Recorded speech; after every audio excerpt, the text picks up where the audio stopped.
Like and subscribe to PalsFundamentals on YouTube for more videos like this, A&D sources linked below.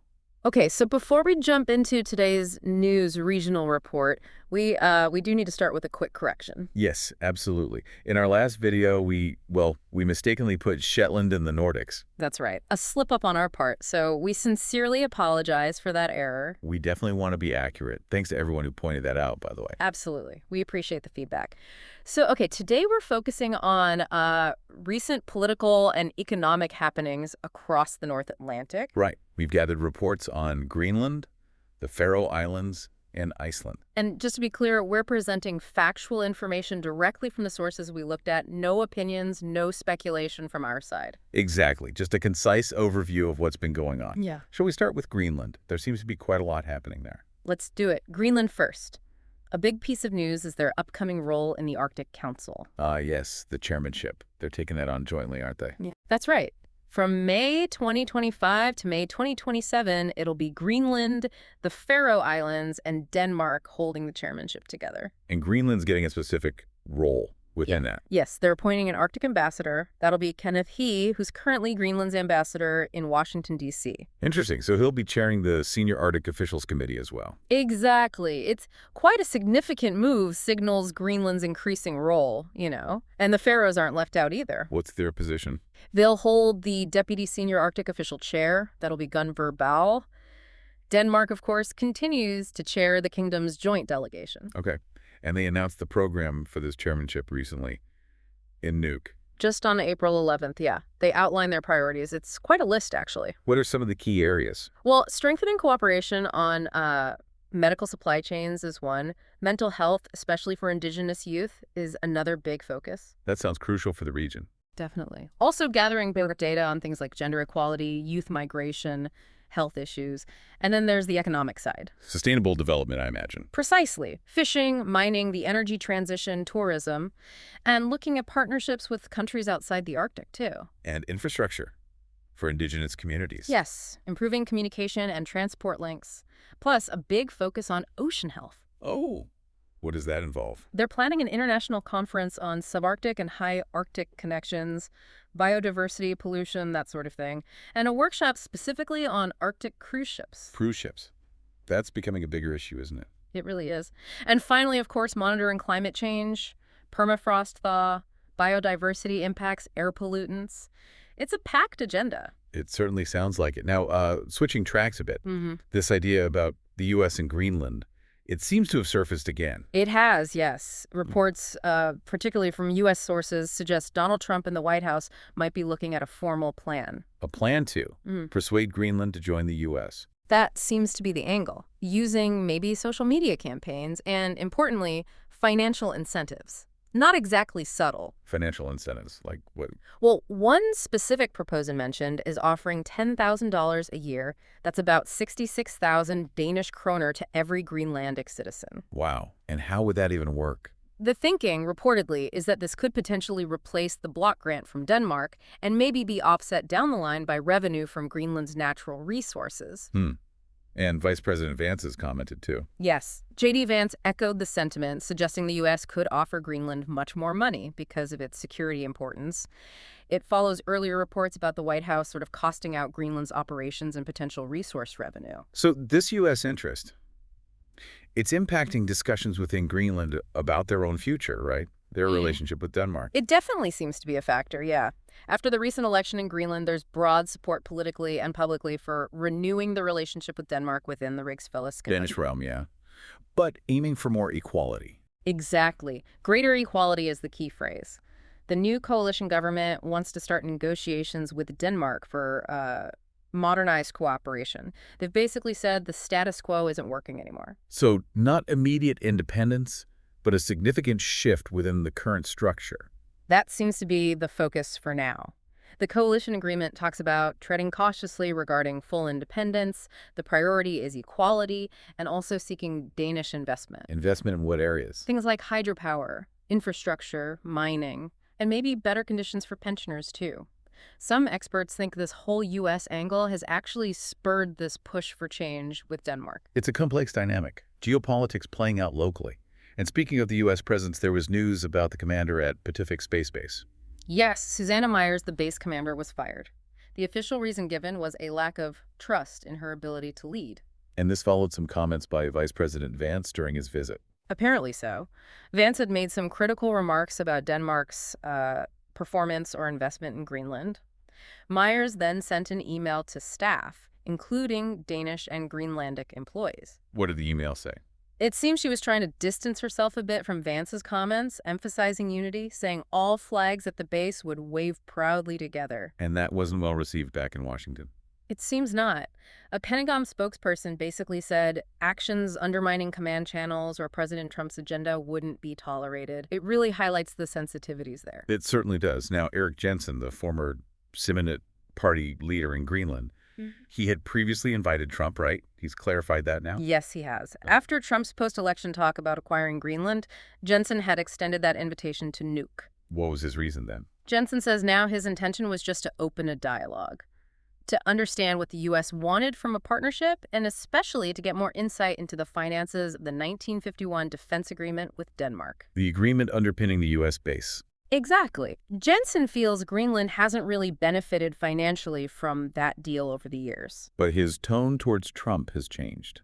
Significantly. He now calls Trump's rhetoric completely crazy and says it's unsettling for an ally to attack other allies like that. He feels it could make Greenland a kind of hostage due to its location. And what about the idea that Denmark profits from the base?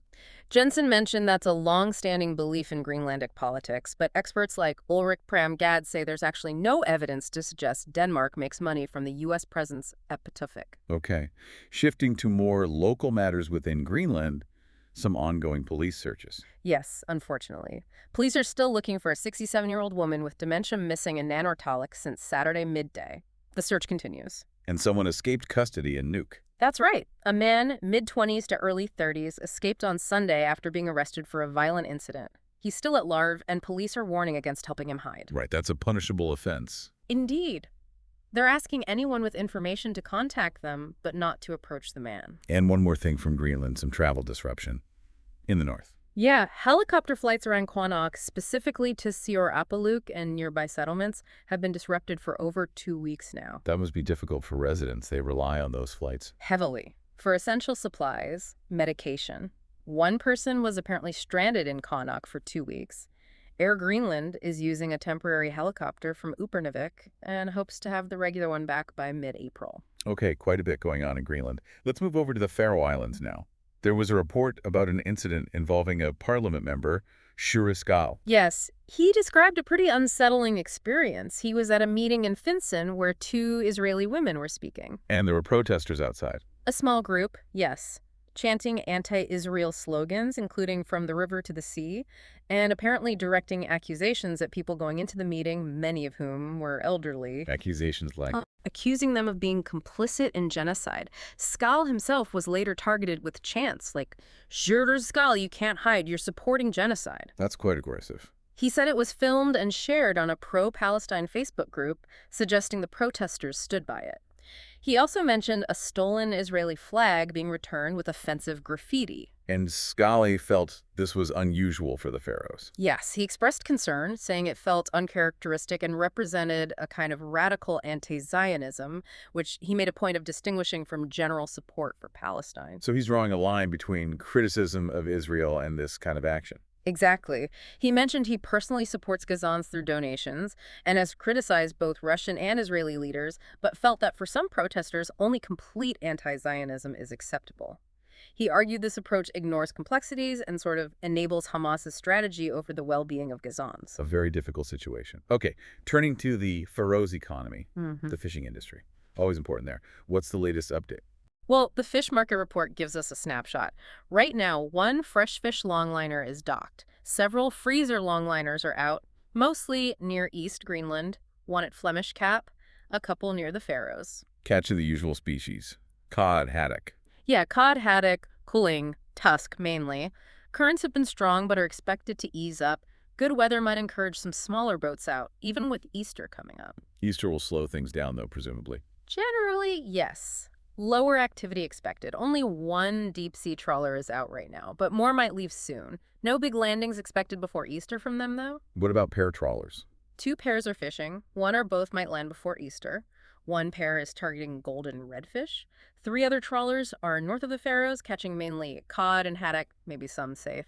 They should land early this week. And gill netters? 3 are out fishing for Greenland halibut. Moderate success reported. 2 might land this week, the 3rd probably after Easter. So, activity continues, but with the holiday influence. Got it. And some good news for the Faroes in sport. Handball. Yes. A really significant win for the women's national handball team. They beat Lithuania 36-26 in Tórshavn. In the first leg of a World Championship playoff. Exactly. Gives them a solid 10-goal lead heading into the return match in Lithuania on Sunday. That's a strong position. Did the Lithuanian coach comment? He did. He actually credited the fantastic Faroes crowd support as a factor in his team's loss, saying it put pressure on his young players. The winner qualifies for the World Championship later this year. Fingers crossed for them in the second leg. Okay, let's head over to Iceland now. What's happening there? Starting with sea cage farming. Right. There's been a development regarding sea cage aquaculture in the Eastfjords, specifically Seyðisfjörður. The parliamentary ombudsman ruled on it. And the ruling wasn't favorable for the existing plans. No. The ombudsman found that the confirmation of the regional plan a couple of years back didn't follow proper administrative rules. Apparently, a disqualified official from the Ministry of Infrastructure was involved at 2 key stages. A disqualified official. Yeah, That sounds serious. It does. The lawyer for the group that complained, the Association for the Protection of the Fjord, believes the whole zoning plan should basically be thrown out and started over because of this procedural error and other flaws they see.